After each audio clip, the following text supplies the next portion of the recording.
Welcome back to Movie Recaps. Today I will show you a prehistoric adventure film from 2018 titled Alpha. Spoilers ahead. Watch out and take care.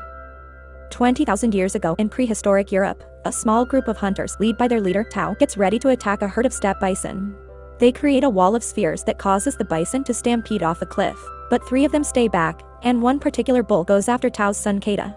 After savagely hitting him with its horns, it drags him to the edge of the cliff, where Keda falls to the abyss after Tao hits the beast with his spear.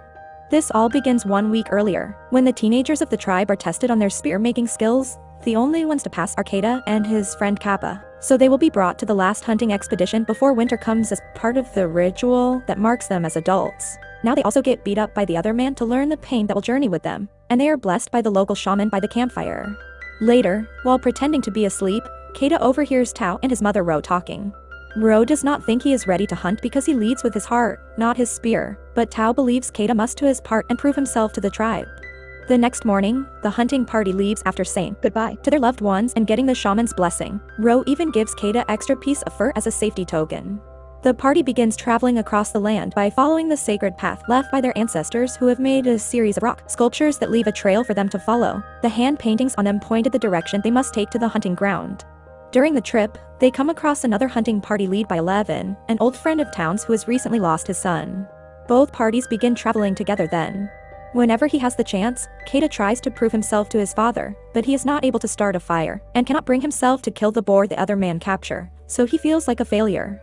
One night, while they're eating by the fire, they hear a noise behind them, so they swiftly jump onto a defensive position.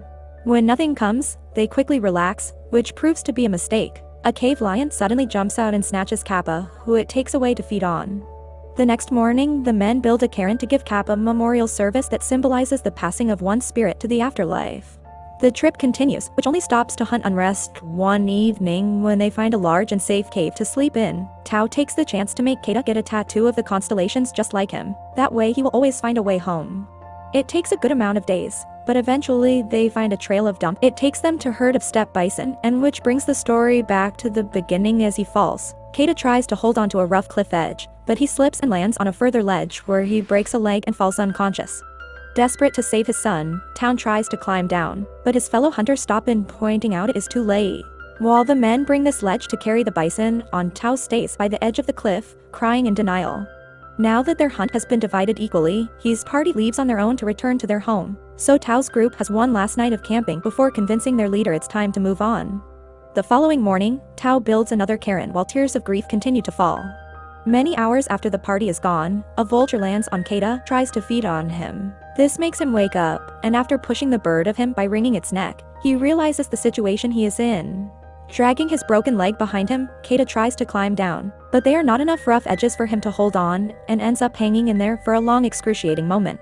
Soon after, a storm arrives and begins flooding the ground below him, so Keda comes to terms with what he has to do and lets go on his grip, landing in the water and falling unconscious again.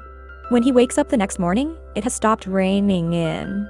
The flooding is gone after drinking water from a poodle and splitting his injured foot. Keda slowly makes his way back to the top of the cliff, where he finds the memorial his father left for him.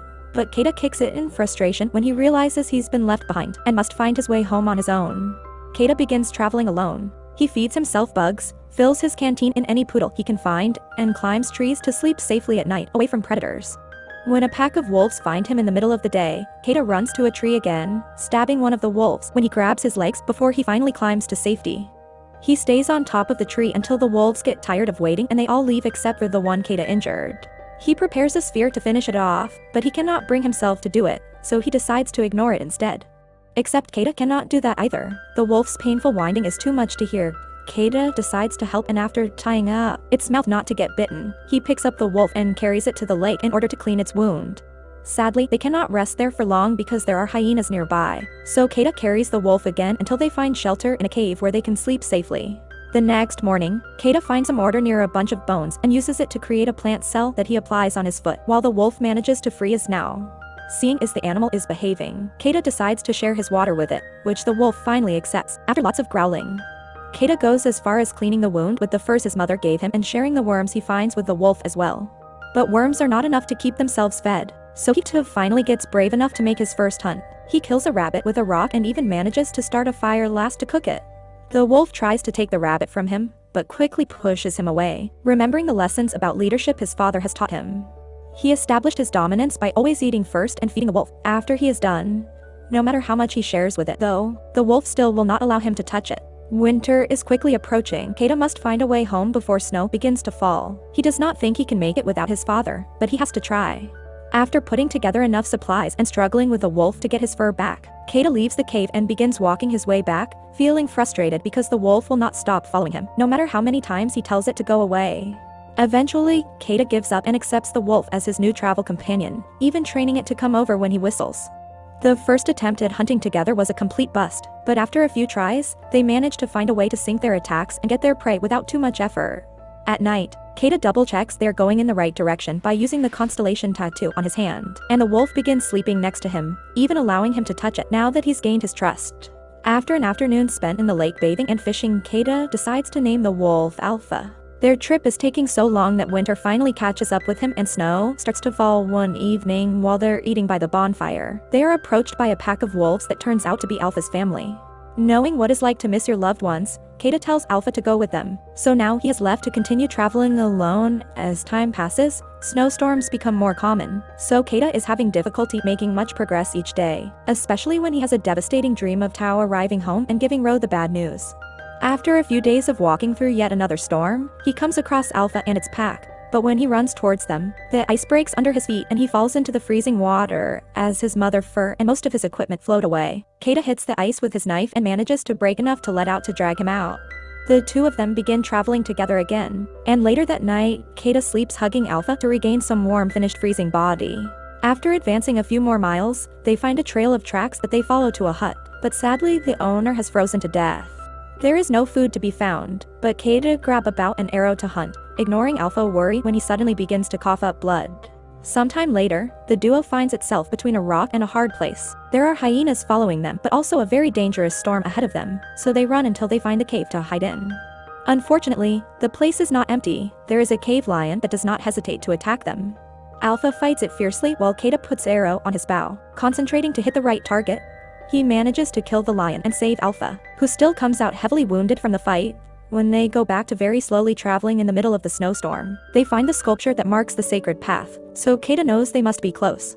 His hope gets stronger when the northern lights appear above them one night, a sign that his ancestors must be guiding them. However, Alpha is too weak to keep going, and one day he finally collapses. Not wanting to leave his friend behind, Kodi begins to carry the wolf in his arms, ignoring the fact he is also weak and continues to cough up blood. The conditions are so harsh that Kodi eventually collapses as well. But then he finds encouragement in a memory that comes to him in a dream. It is the conversation he overheard his parents having the night before they left, to help Ro not to worry. Tao had told her Kodi is stronger than even himself knows, with newly acquired strength gained from his father's belief in him. Kodi wakes up and picks up Alpha again, carrying it through the storm until they finally make it back to his tribe. Nobody can believe what they are seeing, and Tao cries as he tells his son how proud he is before taking him in and the wolf in an attempt to be taken care of. After Kodi is patched up and fed, the shaman examines Alpha, quickly releasing what his problem is. Alpha is actually female, and she is giving birth. All the puppies are born safely and healthy, and the tribe welcomes them as part of the family. Years later, once the puppies have become proper adult wolves, they are assigned to hunters as partners undertaken to the next great hunt before winter. Make sure to subscribe and turn on notifications so you can watch more videos like this. Thanks for watching.